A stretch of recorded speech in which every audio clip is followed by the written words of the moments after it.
અમદાવાદ જિલ્લા પોલીસ પણ નવરાત્રિને લઈને સજ્જ છે, તૈયાર છે। કોઈ પણ અનિચ્છનીય ઘટના ન બને તેના માટે ખાસ કાળજી લેવાઈ રહી છે અને જો તેમ છતાં પણ તે બને છે તો તેને સામે કેવી રીતે પહોંચી વળવું એના માટે પણ તૈયારીઓ કરાઈ।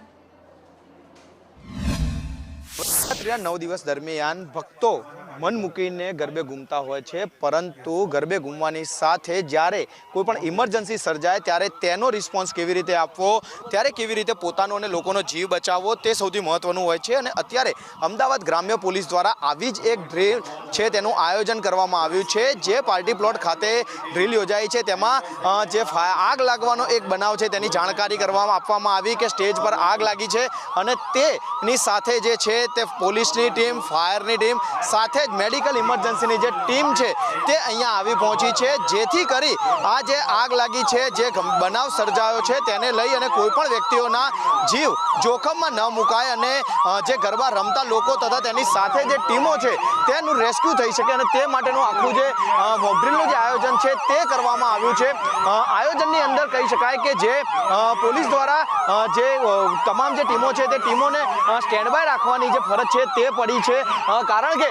જે બનાવ બન્યો, જે આગનો મેસેજ આપવામાં આવ્યો છે તે આગનો મેસેજ લાગતાની સાથે જે અલગ અલગ જે ગાડીઓ છે, જે મેડિકલ ઇમરજન્સી છે તે આવી પહોંચી છે। આખું જે મોકડ્રીલ છે તે કઈ રીતે થઈ રહી છે, આપણી સાથે ગ્રામ્ય એસપી છે તેમની સાથે વાત કરીશું।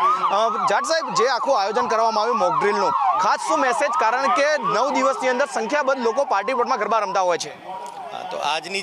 જે મોકડ્રીલ છે, મોકડ્રીલ એના માટે છે કે કોઈ પણ પ્રકારની જે ઇમરજન્સી સિચ્યુએશન હોય, આ ઇમરજન્સી સિચ્યુએશનમાં કઈ રીતે ઓર્ગેનાઇઝરને, કઈ રીતે ઇવેન્ટવાળાઓને અને કઈ રીતે પ્રાઇવેટ સિક્યોરિટી અને પોલીસ અને મેડિકલને રેસ્પોન્ડ કરવાનું છે।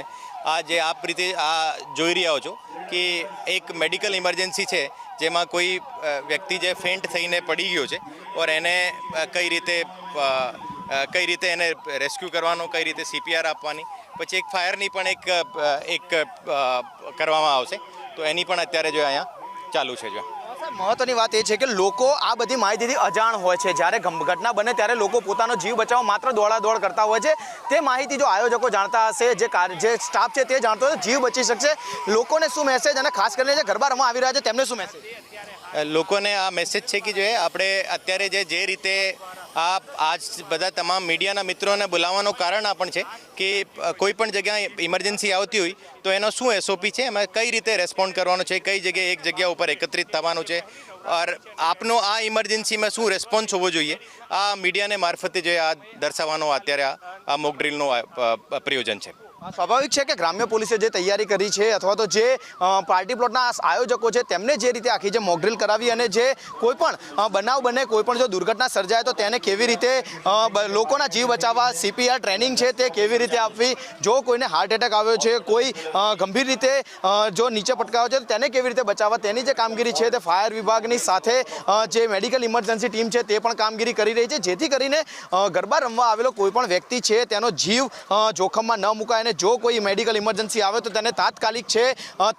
તેનો જીવ બચી શકે। જે મેડિકલની ટીમ છે તે અત્યારે જે છે તે જે એક વ્યક્તિનો જે ડેમોન્સ્ટ્રેશન આપવામાં આવી રહ્યું છે કે તેને CPR આપવામાં આવી રહ્યો છે, તેને સાથે તેનો જીવ બચાવવાની જે તજવીજ છે તે કરવામાં આવી રહી છે। એટલે કે જે આખું જે લાઈવ ડેમોન્સ્ટ્રેશન કહી શકાય કે જ્યારે આવી કોઈ દુર્ઘટના સર્જાય તો પોતાનો અને અન્યનો જીવ કેવી રીતે બચાવવો તેના માટેની આજે આખી જે મોકડ્રીલ છે તે પોલીસ દ્વારા યોજવામાં આવી છે અને સાથે તમામ પાર્ટી પ્લોટના સંચાલકોને સૂચના આપવામાં આવી છે કે આ જ રીતે વ્યવસ્થા છે તે તમામ પાર્ટી પ્લોટમાં હોવી જોઈએ, જેથી કરીને કોઈ પણ અઘટિત બનાવ ન બને અને બને તો કોઈ પણ વ્યક્તિના જીવ જોખમમાં ન મુકાય અને તેને તરત મેડિકલ ઇમરજન્સી અને સાથે જ ફાયર અને પોલીસની ટીમો પહોંચી અને આખું રેસ્ક્યુ ઓપરેશન છે તે ચલાવી શકે। કેમેરામેન નિલેશ પટેલ સાથે જિગ્નેશ પટેલ, સંદેશ ન્યૂઝ, અમદાવાદ।